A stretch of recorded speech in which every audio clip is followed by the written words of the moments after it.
Yes, we're clear, just barely.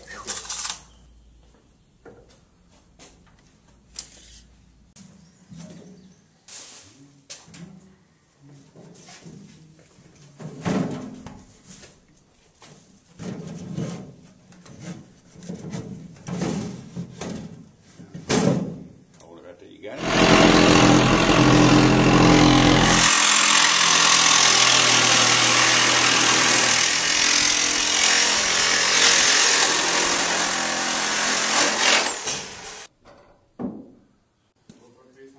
On the roof.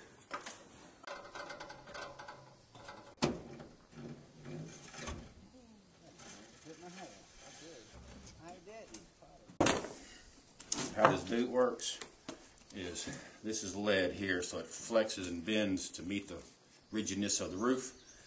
And then put some caulking under here, pop a bunch of screws in to screw to the roof, and that rubber boot along with the caulking is going to seal out all water at the roof line. Then this piece of metal will wrap around here with spacers in there. Spacers will keep the rubber from touching the pipe. Okay. So that way it keeps it from melting. And then got a flashing that'll go on to hide the leftover space. And the water comes rolling down the roof. Hits rubber and has to go somewhere else. Because this will be raised up, so it'll hit here. Yeah. And because this is the top of it, it comes in, hits, has to go around, and runs off the roof. Okay. So how do we get it up over that? Well, at some point there will be a minute bit of puddling. I'm talking about 1/8 of an inch of puddling. Right here where the roof and this meet. And so once it puddles to 1/8 inch deep, it starts flowing over. And it has to go around. All right. Because it can't go under. And the reason it can't go under is because of the caulk and the screws and the lead. Right. It'll be that's basically you'll have rubber conforming to the shape of the roof. Exactly, because this rubber here will be against the roof with a bead of caulking in there as well. And I always, after the fact, I come back and put another bead here as well after it's installed. So never had one leak. Okay.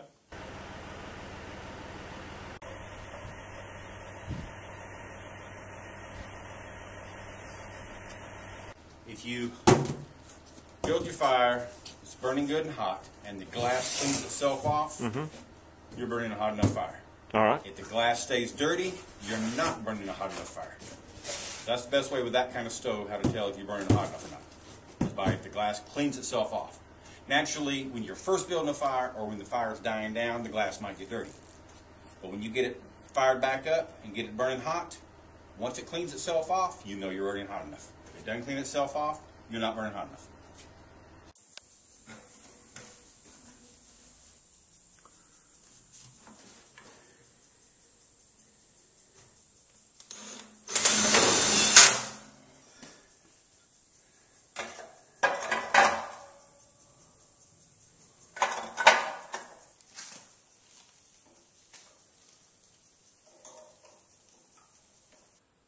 So now the stove is installed, and we wait.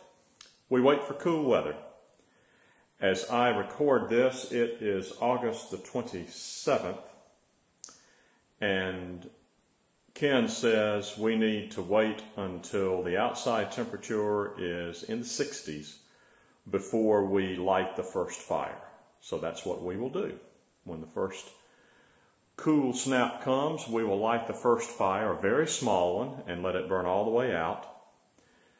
And then light 2 more fires of gradually increasing size and let each one burn out slowly. And at the end of that process, we will be ready to use the stove.